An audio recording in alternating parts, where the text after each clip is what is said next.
What's going on, everybody? Welcome to another episode of the Gambling Lab, brought to you by Bogey Proof. Major Championship Week is here, the second of the year. PGA Championship at Southern Hills going out in Texas or Tulsa, Oklahoma. Big week this week. A lot to talk about. Let's get right into it. TJ, hit us with the weather. Weather is going to be crazy to start. Most importantly, Thursday and Friday. It will be hot for both those days, 91 and 87 degrees, but we got some wind. As always, major championships recently seem to be getting that wind factor. It's electric. It's going to have some electric golf for us. Starting with Thursday, 16-mile-per-hour winds coming from south. Sounds like on Friday too. Also from the south, 19 miles per hour. Big thing to worry about here. Thursday morning group is going to get lesser of the wind on Thursday, and the morning group on Friday is going to get more of the wind. So later in the afternoon, obviously early Thursday, late Friday, that group is going to have a better chance to shoot low, not as much wind. Regardless, there's going to be wind. Just take that into factor. But the better scores may come from the early Thursday, late Friday. And then to wrap it up, it's a cold front that's coming in Saturday, 63 degrees. It's almost 30-degree difference from the highest and the lowest of the first 2 days. Kind of crazy there. And then Sunday looks to be picturesque, 72. Wind all 4 days. So take that into account. It will change. I listened to Tiger today. It's going to blow all around. So it could be a completely different golf course depending on how the wind goes. So take it for what it's worth. That's spicy. I like that. I love me some conditions in a major championship. I thought Keep a lot of gas on that one. players Holy. this year, like a lot of people like have their opinions on it, but like I'd rather watch these guys do some creative shit than just see the same shit over and over again. So I'm all for the conditions, and especially this course sounds pretty awesome. It sounds like a lot of elevation, uneven lies, all that fun stuff. You combine that with wind, and we're gonna separate, the fakers from the real fucking dogs out here this week with ball striking and iron play. Like it's gonna be, you can't fake it around with this wind, and especially if it's not flat lies to begin with. So something to consider when you're out there. One thing I'll add when listening to Tiger today, he mentioned how this course has changed since he played it in 2007. And one of the big things is there's multiple shots that you can play on this course. Whereas before, like it was a little bit more narrowed down in terms of the selection of shots that you can have. So for me, right, like right off the bat, you're thinking of those guys who could be creative, got the win, keep it low out of it. That might help out some of the European guys, but yeah, it should be a lot of fun. Interested to see how it plays. Again, I don't have a lot of memories from 07 watching this, so I'm excited to see the course. Everybody seems to be raving about it, so I'm excited. But let's get right into it. Who do we like, in out of the kind of top dogs, and who are you keeping an eye out that might be flying a little bit under the radar this week? What do you got? Who's your top guy, and who's your sneaky under the radar? Yeah, I'm with you, Fontaine. I don't really remember like much of anything from this course. Like I don't. It's one of those ones you just don't remember them all, and that's one of those on my list this week. But interested though. I think I saw that Homa said he played like 9 holes and said it was the nicest course he's ever played in his life, which I thought was pretty interesting. I think that was Homa. It could have been somebody else. He's played some good. Yeah, he's played some good golf courses, so that's pretty insane. But yeah, no, like TJ said, wind, that immediately makes me think about the European guys, and they seem to all, do really well in majors. Like guys like Shane Lowry, Matt Fitzpatrick. Those are a couple guys I'm looking at, early and often kind of in that middle range there. And TJ's got me all shook with the weather in the early tee time because we did see it matter.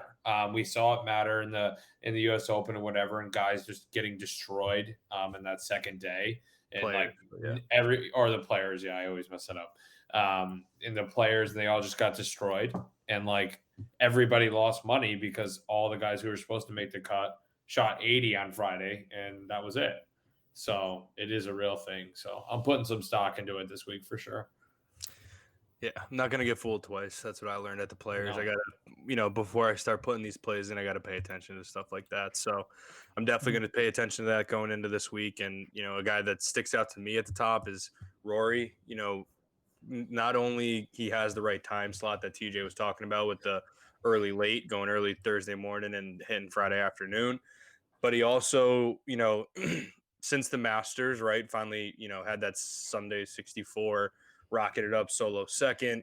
he seems to have been playing super solid since then. I mean, he hasn't won anything, but he's also, he grinded it out in Texas when they got hammered with rain and hail and whatever a few weeks ago. Mhm. Played well, in different conditions, different courses, played well at Wells Fargo, all these different things where he's just kind of been grinding it out. It seems like more than he has in the past 2 years that I can think of, like it just seems to be in a good place mentally, which for him is Sure. half the battle. And I think for him also, like this is probably the first major championship he's going into with momentum since he won them in 2014.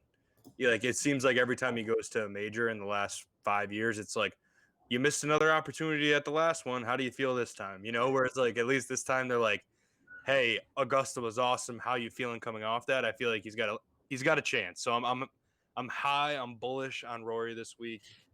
I'm ready to be heard again. I always, I'm holding out for him, but I feel like things are lining up a little bit better for him this week than most.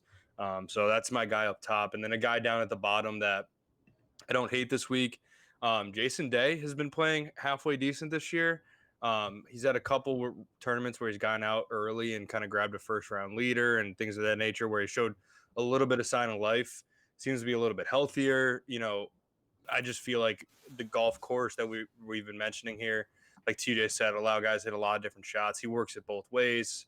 He hits it pretty high, but I feel like he can do a lot of different things with the golf ball, and he putts unbelievably. And it's bent grass greens, which are fast, firm, and people make a lot of putts on those. So definitely taking a flyer on him. I think he's like 7,500, but at that price, I don't hate his chances this week to throw around a top 20, get off to a good start on Thursday, whatever it may be. Crushes majors. It's totally fine pick. Exactly. What do you like, Paulie? I'm big on Cantlay this week, honestly. He's just a grinder out there. I think with the weather, he'll play well. I feel like he's always played well in poor weather conditions anyways, and he's kind of trending in the right direction as it is.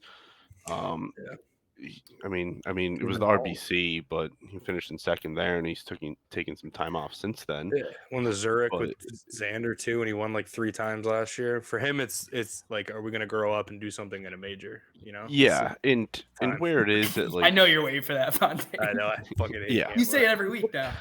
Yeah, but I don't know. I feel like it's got to be it's got to be close to his time, and at the price that he is on daily fantasy too, it's kind of silly. It is rude. What's his world golf ranking right now? Was he like number He's $300 more five in dollars the than world or Terrell something? Hatton, who I love this week also, but like he should be a lot more than $300 more than Terrell Hatton. So, Yeah. He's probably the what, fifth fifth in the best world? player in the world right now, and I feel like it's disrespectful that's a almost. steal. Yeah. We love that. That's a good eye though. That price is You get that major pricing. That's why we love this stuff. Yeah. Soft. And then I got a guy just out of the woodwork here who I feel like his name always pops up randomly. Aaron Wise. okay. Yeah, it does. So random. Byron, he kind of struggled on Sunday last week, but it could be a look ahead round for him. I full disclosure, I didn't watch any golf this weekend, so I really have no idea. But, he played well at that Mexico Open thing. He's kind of been trending, playing decently recently. I just, for someone who you're just gonna, I don't know, take a complete flyer on, I think he's your guy. And to that, there's. I'll start with my low guy because I couldn't believe it. I often do this where I'll go from the bottom up and just see a guy that sticks out with cuts made and also top tens. Lanto Griffin, and this is my personal rule too. Anytime he's under $7,000, Lanto is your guy, and he's at 6,300, major pricing for sure. His last finish was Wells Fargo. Our last event was Wells Fargo, came in 6th. So it's not like he's playing terrible golf. He was 51st last week. I like him. He can make the cut. And if he's up there, tough course, heck, I think he's got a shot. I think anybody's got a shot, really. And then my high guy, I like JT this week. Up and down, right? I think he's got the skill set to do it, to win any major that he ever wanted to. So whether he's got it or he doesn't, I think this year he hasn't really driven it well. So may not be the best pick, but when I listened to Tiger today and he was going over how you could play a lot of different shots, I just see as JT as one of those guys who can put in different shots into the wind. If the wind's going left to right on one hole and the next day it's going right to left, like I feel like JT right now in his game can do that and change his shot based upon the hole and whatnot. And not saying that other guys can't, but I just feel like JT is going to put on a clinic this week. He is quite high, so he's got to really back it up. But that would be my high guy for DFC. Yeah, I think everything we talk about this course just screams JT, JT, JT, JT. So sure, and then also around the greens too. I would love for him to come and show up in a major too and get this done this week. This would be cool. But any other DFC or DFS stuff stand out? Or are we ready to get into bank account plays? No, I'll give you one more guy, and I'll be real quick. At that same price, TJ, Adam Hadwin that's just insanely rude. But yeah, I'll let you guys look into that for yourself. There's something to note. Insane. But yeah, He's been having a good year. I've been talking about him all year. He's having a great year. All right, bank account plays. Who wants to start us off? Paulie? All right. Nothing crazy this week. I know, it's a major week, but keeping it simple. I feel like I've been trending in the right direction with these bank account plays. Mm-hmm. So trying to stay positive here. Yeah, I agree, Paul. You've been doing good. I'm going to go with Berger, top 20, plus 180. Not great odds, but I feel like he's just always around in major championships. So I'll take it. And another one, I think it's I think he's going to be the guy to win this week is Xander, 25-1. So I'm kind of flying close to the sun there with taking a winner as my bank account play, just completely going the exact opposite of what I just said. But it is what it is, and that's what we're rolling with. Flying close to the sun. I fucking love that. I love Xander this week too. All right. Without further ado, I'll get mine going. As we've kind of already talked about, or at least I did, I love Rory this week. I'm going to take him top 10 for a bank account play because I got that at plus 230, which seems insane. I'm going to take that all day with the way he's trending. And then my other guy, I was going to do Xander, but we'll pick somebody else because I think he's also got pretty ridiculous odds. I'm going to go with Hideki, top 10 for plus 275. He's been having a super solid year too. I know he kind of was a little hurt to start the year, but the finishes speak for themselves. And he just, kind of went out there and played well last week. And seems like a guy that when he gets hot, just rattles him off. So taking my chances with Hideki plus 275, top 10. Rory plus 230, top 10. Lock those in. We're cashing tickets with those this week for sure. Love that stuff right there. Love that. I'll go. Why not? Well, I love Xander too, and had him top 10 as one of my bank account plays. So I guess double down. I like that. I guess we're all fucked if Xander sucks. Huh? We got some solidarity here, Cookie. We're in bad shape. We're definitely losing. You guys will know bogey proof's losing if Xander misses the cut. So yeah, I'll ride with that. But I'll start with. I have 3. One of them's nice, and the other ones are dark. So the first one, my guy Christian Bezadenhout, top 40, plus 150. Love Bez this week. I don't know. It's just one of the guys, What a name. Yeah, I know he's crazy, but he's nasty, and he's 7,000. I love him. He's gonna show up on the leaderboard, and it sticks out because it's the longest fucking name. Yeah, he'll be there. Trust me. Yeah, he'll be lingering. And then 2 other plays. Plus 102 for this one. Webb Simpson to miss the cut. Fuck that guy. Hammer. He just, hate him. One of those guys you just can't stand watching. He hits the ball. He slices it everywhere. Every time I watch him play, he just slices drives. Like, he'll slice some drives in that wind, and he is just going to play like shit. And plus 180 here. This is reaching a little bit, but another to miss the cut play, Max Homa. I just think he's going to be in over his head this week. And it's just not going to show on the scorecard. So plus 180, Max Homa to miss the cut. Those are the plays, baby. And Xander. Yeah. I like Xander. Wow. So all right. That's it. So I'm going with guys I'm really looking forward to root. I got 2 bank account plays of the week. Jock, top 20 plus 170, and Willie Z, top 20 plus 150.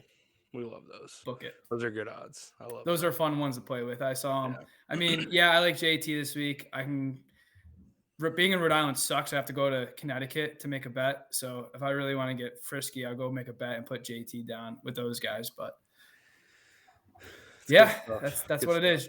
Jack and Willie Z. All right, boys. Yeah. I like our plays. We're all on a Xander train. So, like Prev said, if Xander sucks this week, we all suck.